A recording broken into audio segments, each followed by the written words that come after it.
बच्चों, good morning to all of you. आज हम लोग बात करेंगे CUET, नीट और बोर्ड एग्जामिनेशन के लिए पहला chapter sexual reproduction in flowering plant में जितने भी ऑब्जेक्टिव क्वेश्चन बन सकते हैं प्रोबेबल, उसके बारे में हम लोग डिस्कस करेंगे।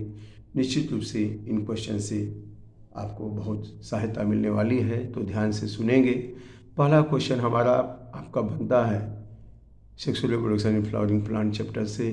पहला क्वेश्चन है, pollen can be preserved as fossil due to presence of. आप जानते हैं पालन ग्रेन के ऊपर में सबसे पहले एग्जाइन होता है। एग्जाइन स्पोरोपालिनिन का बना होता है। इस स्पोरोपालिनिन स्ट्रॉन्ग एसिड एल्कली सबसे रेजिस्टेंस होता है, इस पर बैक्टीरिया भी नहीं लग सकते और यह बिल्कुल पालन ग्रेन को प्रिजर्व और प्रोटेक्ट करता है। तो पहला क्वेश्चन का डी ऑप्शन सही होगा, स्पोरोपालिनिन इन एग्जाइन। स्पोरोपालिनिन इन एग्जाइन, तो पहला क्वेश्चन का डी ऑप्शन बिल्कुल करेक्ट है।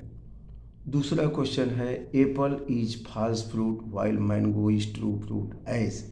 आप जानते हैं कि एप्पल जो है फ्लावर के थैलेमस से बनता है, जबकि मैंगो फ्लावर के ओवरी से बनता है और दोनों आफ्टर फर्टिलाइजेशन बनते हैं।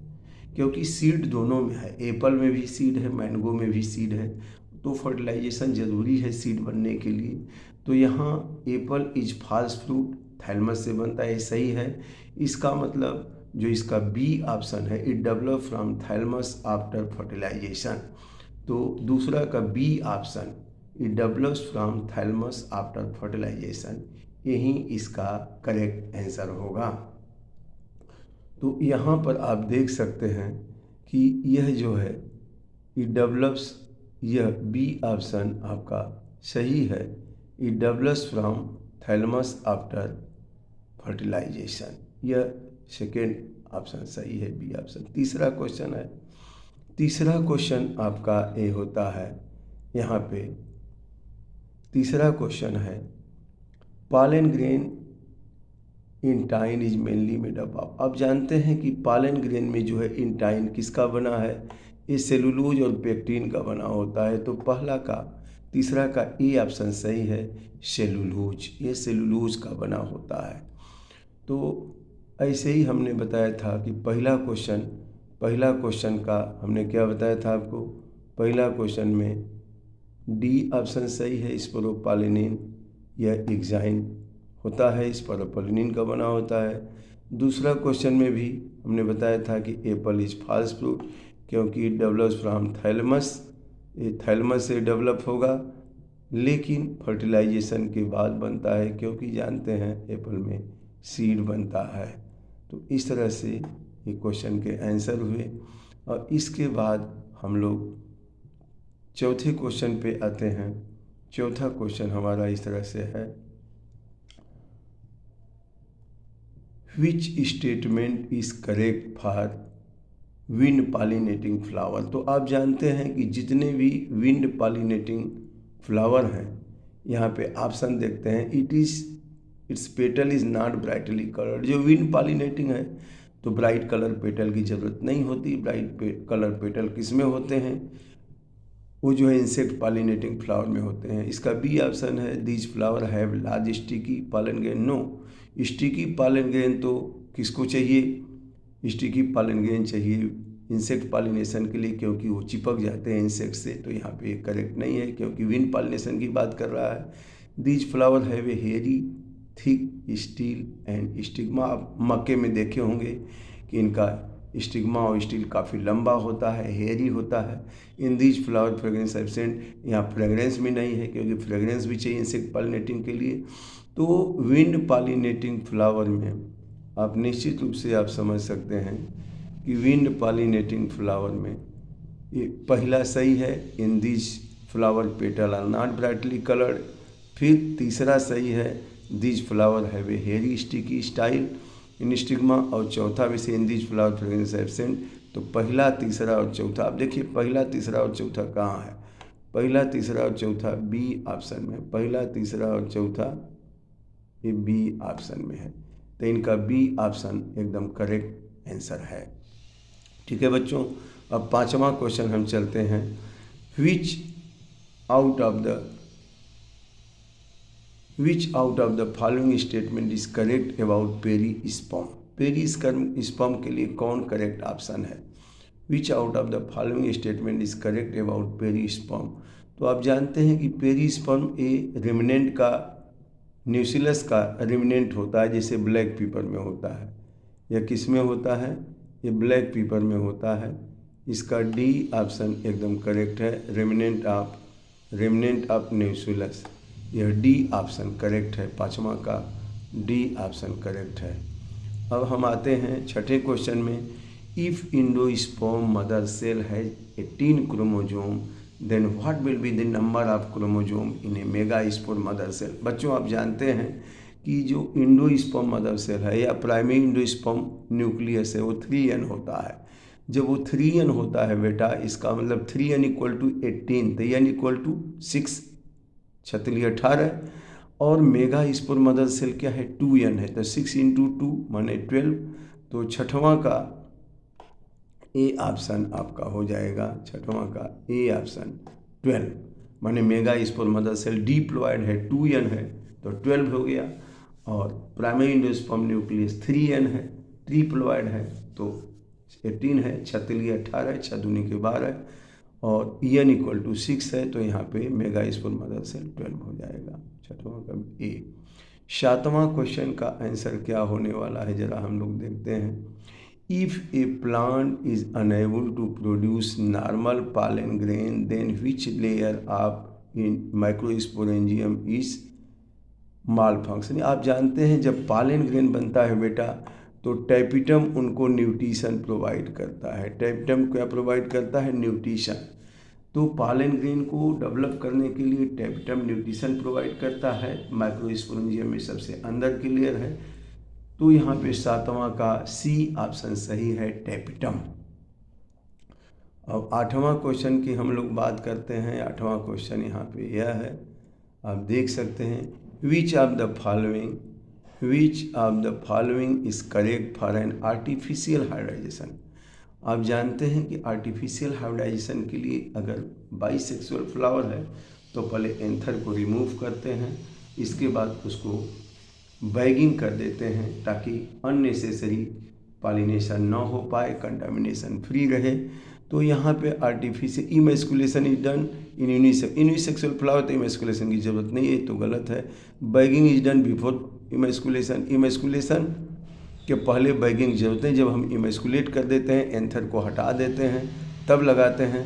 तो अब सी है, emasculation is done to prevent unwanted self pollination and contamination. तो यही ऑप्शन सही है आपका, आठवां का यही ऑप्शन सही है कि emasculation is done to prevent unnecessary self pollination and contamination. तो आठवां का सी ऑप्शन सही है। अब हम आते हैं 9वें क्वेश्चन पे। 9वां क्वेश्चन है, ये डायग्राम पे आधारित है। Select the option ABCD in the given figure. आजकल फिगर दे करके आपको नीट में भी और बोर्ड एग्जाम में भी पूछते हैं। तो देखिए यहाँ पे ए क्या है, या ए वाला हिस्सा क्या हो सकता है? ए वाला हिस्सा सस्पेंसर है, और बी वाला हिस्सा क्या होगा? ये रेडिकल होगा, और यहाँ पे सी वाला हिस्सा कार्टिलेडन है, और डी वाला हिस्सा प्लूम्यूल है। तो ए जो है सस्पेंसर, बी रेडिकल, सी कार्टिलेडन और डी प्लूम्यूल। अब देखते हैं यहाँ कहाँ है। अब देखिए यहाँ पे देख सकते हैं ए बी ऑप्शन, 9वां का बी। ए है सस्पेंसर, बी क्या है? रेडिकल, और सी क्या है? कार्टिलेडन, और डी क्या है? प्लूम्यूल। यही ऑप्शन आपका सही है। तो 9वां का बी ऑप्शन कंफर्म है, करेक्ट है यही बेटा।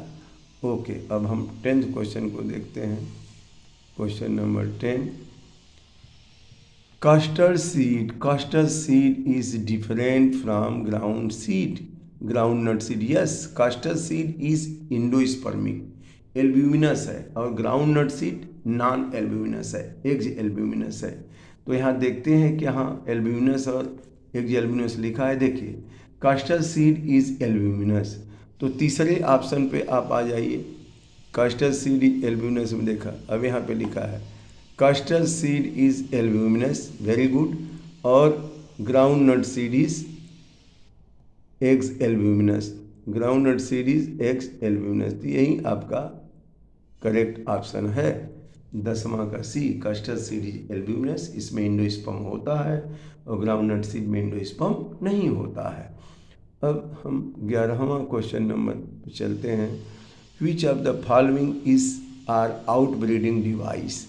तो आउटब्रीडिंग डिवाइस के लिए फ्लावर यूनिसेक्सुअल होना चाहिए, अगर बाईसेक्सुअल है तो एक ही में क्या होगा, पॉलिनेशन सेल्फ हो जाएगा, लेकिन यूनिसेक्सुअल है तो जाहिर सी बात है क्रॉस पॉलिनेशन होगा, और आउटब्रीडिंग के लिए क्रॉस पॉलिनेशन का होना जरूरी है। पर ये सब स्टिग्मा एंड एंथर है डिफरेंट पोजीशन, या स्टिग्मा और एंथर डिफरेंट पोजीशन में है तब भी सेल्फ पॉलिनेशन होने के चांस नहीं है। और सेल्फ इनकम्पेटिबिलिटी, अगर पॉलन ग्रेन उसी फ्लावर का उसके स्टिग्मा पे आता है तभी जर्मिनेट नहीं करेगा। इसका मतलब बच्चों यहाँ पे ऑल ऑफ द एबव, ए सभी all of the above, A option आपका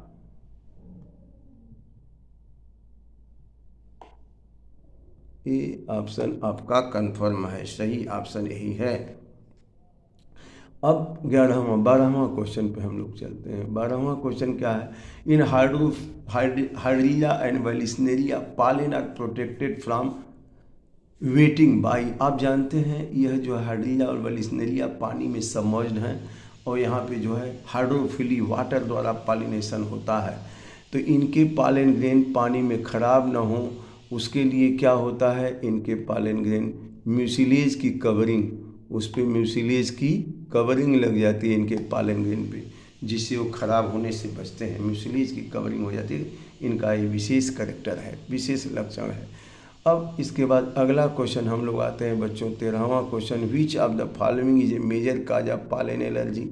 आप जानते हैं इस समय कैरेट ग्रास पार्थिनियम का जो पॉलन ग्रेन है सबसे खतरनाक है, इससे एलर्जी हो जाती है। यह हवा में फैल जाता है और सांस लेते हैं तो सांस के द्वारा पहुंच जाता है हमारे श्वसन तंत्र में और वहाँ जो है एलर्जी करता है। तो पार्थिनियम एलर्जी करता है बड़े पैमाने पर। अगला क्वेश्चन है, the dull coloured flower with well exposed stigma and large feathery stigma, stamen and large feathery stigma is probably pollinated by. आप जानते हैं wind flower, wind pollinating flower, जिसमें हवा द्वारा पॉलिनेशन होता है, वहाँ पे जो है यह जो है डल कलर्ड फ्लावर, कलर की ज़रूरत नहीं, क्योंकि कलर की ज़रूरत किसको होती है, इंसेक्ट पॉलिनेटिंग में। और large feathery stigma to receive the pollen grain चाहिए, तो विंड पॉलिनेटिंग फ्लावर एनिमोफिली में, जैसे मक्का हुआ है, इसमें चाहिए। इसके बाद 15वां क्वेश्चन है, the exine is made of sporopollenin which is most resistance biological substance, still pollen tube comes out through the pollen wall due to the presence. आप जानते हैं कि जो पॉलन ग्रेन का बाहरी वाल है, एक्साइन है, वो एकदम रिजिड है, स्पोरोपॉलन का है, लेकिन जगह जगह पे पोर होते हैं, उनको हम जर्म पोर कहते हैं। तो इसी जर्म पोर के माध्यम से, जर्म पोर के द्वारा पॉलन ट्यूब बाहर आ जाती है पॉलन ग्रेन के। तो करेक्ट आंसर होगा जर्म पोर। तो 15वां का सी ऑप्शन होगा, जर्म पोर करेक्ट आंसर होगा बच्चों। अब 16वां क्वेश्चन बेटा हमारा है, with the respect to layer of wall of microsporangium select the one which is not related. तो with the respect to layer of wall of microsporangium select one which is not related. तो यहाँ पे with the respect to layer of wall of microsporium select the one which is not related। आप जानते हैं microsporangium में बाहर epidermis, फिर endothecium, middle layer, tapetum, इतने लेयर होते हैं। तो यहाँ पर जो है एपिडर्मिस, एंडोथीसियम, मिडिल लेयर है, लेकिन टैपिटम की जगह इंटीग्यूमेंट है। तो इसका मतलब कि यही जो डी वाला ऑप्शन है यही माइक्रोस्पोरेंजियम में नहीं होता है, बाकी तीनों होते हैं, तो यही सही है। अब हम बात करेंगे 70th क्वेश्चन की, read the following statement about water pollinated submerged plant and select the correct one. Water pollinated submerged plant हैं, तो फ्लावर प्रोड्यूस नेक्टर, अब बताइए कि वाटर पॉलिनेटेड सबमर्ज प्लांट है तो वहाँ नेक्टर की क्या ज़रूरत है। तो read the statement and select the correct. Flower are produce no, nectar किसके लिए चाहिए, इंसेक्ट पॉलिनेटिंग के लिए। Petal of flower are brightly coloured भी नहीं चाहिए, वो भी इंसेक्ट पॉलिनेशन के लिए, अट्रैक्शन के लिए। The female flower have a long stalk to reach the surface, yes.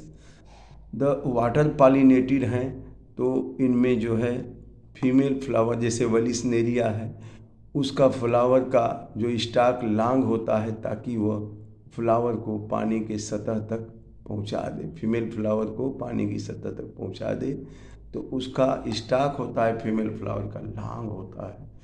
तो यही 17 का सी ऑप्शन सही है। अब 18 पे आते हैं। In apomixis seed is produced after, no, in apomixis seed is produced without fertilization. जब सीड बिना फर्टिलाइजेशन के प्रोड्यूस हो तो उसी को हम कहते हैं एपोमिक्सिस। असल में क्या है, एपोमिक्सिस में जो है डिप्लॉयड न्यूक्लियर सेल एम्ब्रियो में बदल जाता है, बिना फर्टिलाइजेशन के ही सीड बनता है। ये असल में मिमिक करते हैं सेक्सुअल रिप्रोडक्शन को, लेकिन है ए सेक्सुअल रिप्रोडक्शन जैसे। और यह जो है बहुत सारे जो है जैसे यूफेबिएसी फैमिली के प्लांट है उसमें ऐसा होता है। और यह डिप्लॉयड सेल ही जो है इन एम्ब्रियो में बदल जाता है और फिर सीड बन जाता है, वो भी उससे बिना फर्टिलाइजेशन के। तो यह जो है बी ऑप्शन आपका सही है। एंथर इज टू पालन ग्रेन, एंथर से पालन ग्रेन बनता है तो ओव्यूल में क्या बनता है, एम्ब्रियो सैक। देखिए पालन ग्रेन मेल गैमेटोफाइट है, एम्ब्रियो सैक फीमेल गैमेटोफाइट है। तो एंथर में पालन ग्रेन मेल गैमेटोफाइट बनता है, इसलिए इसी तरह से ओव्यूल में जो है फीमेल गैमेटोफाइट एम्ब्रियो सैक बनता है। अगला क्वेश्चन आप देखिए, यहाँ पे एम्ब्रियो सैक सही ऑप्शन है 19 का सी। अब बच्चों देखते हैं हम लोग कि 20वां क्वेश्चन का क्या आंसर होगा। Choose the correct statement out of the following. Chasmogamous flower है more chance to geitonogamy, chasmogamous flower में ज़्यादा चांस है जीनो, सही बात है। फ्लावर खिला खिला है, ओपन है, जैसे सरसों है, सनफ्लावर है, तो इसमें दूसरे फ्लावर से पालन ग्रेन आने के चांस ज़्यादा हैं। और क्लिस्टोगैमस फ्लावर ऑलवेज सो जिटोनोगैमी, जो भाई क्लिस्टोगैमस से बंद है फ्लावर तो कहाँ जिटोनोगैमी होगा, दूसरे उसी प्लांट के दूसरे फ्लावर से पालन ग्रेन तो नहीं आएगा। Cleistogamous flower never do autogamy, cleistogamous में तो हमेशा ऑटोगैमी चांस है, जैसे कि मटर है। तो यहाँ पे chasmogamous flower always do autogamy, no, chasmogamous में कभी कभी इंसेक्ट से पालन ग्रेन आ जाएगा तो क्रॉस पॉलिनेशन में होगा। तो कुल मिला के बच्चों यहाँ पे पहला ऑप्शन सही आ रहा है कि चेस्मोग्लाइमस फ्लावर में ज़्यादा चांस है जीनोगैमी का। अब 21वां question, 7 cell 8 nucleated embryo sac has. अब 7 सेल है तो क्या होगा, 3 एंटीपोडल सेल हो जाएंगे और 2 साइनर्जीड सेल हो जाएंगे, 1 सेंट्रल सेल हो जाएगा, एक सेल, तो 3 2 5 1 6 1 7। तो 3 एंटीपोडल सेल, 2 सेंट्रल सेल, उसमें 2 न्यूक्लियस होते हैं और एक सेल और एक यह जो 2 साइनर्जीड सेल हो गए। तो इसका 21वां का डी ऑप्शन सही होगा। 3 एंटीपोडल, इसमें 3 न्यूक्लियस, 2 साइनर्जीड सेल, तो 3 2 5 सेल और 5 न्यूक्लियस, और सेंट्रल सेल एक 6 सेल, लेकिन इसमें 2 न्यूक्लियस और एक सेल। चलिए अब आगे बढ़ते हैं हम लोग 22वां क्वेश्चन की बात करते हैं। Choose the correct statement. Pollen grain can be well preserved as fossil, सही बात है। Pollen can germinate on stigma of flower of any plant, no, जब कंपेटेबल होगा तभी जर्मिनेट करेगा, सेकेंड ऑप्शन गलत है। Pollen have articulated exine as per need of pollination, yes, pollen grain में आर्टिकुलेशन एग्जाइन में होता है ताकि वो जाके चिपक सके। Pollen grain represent male gametophyte as embryo से फीमेल गैमेट, तो पहला ऑप्शन भी सही है और थर्ड ऑप्शन भी सही है, फोर्थ भी। तो फर्स्ट थर्ड फोर्थ, इसका मतलब यही वाला बी वाला ऑप्शन सही है, ठीक है। अब 23वां क्वेश्चन हम देखते हैं बेटा क्या है, ये डायग्राम पर आधारित है। Which term are correct about the figure following जिम्नो गाइनोसियम। पैपेबर सोमनिफेरम, ये पैपेबर का फ्लावर है, इसका गाइनोसियम है, और ये माइकेलिया का। आप जानते हैं कि ये मल्टी कार्पेलियो सिन कार्पस है, लेकिन ये मल्टी कार्पेली एपोकार्पस है, फ्री कार्पल्स है इसके। तो अब देखते हैं multi carpellary syncarpous and multi carpellary apocarpous. तो ए ऑप्शन सही है, मल्टी कार्पेलरी सिनकार्पस है कौन, पपेवर, और मल्टी कार्पेलरी एपोकार्पस है कौन, माइचीलिया।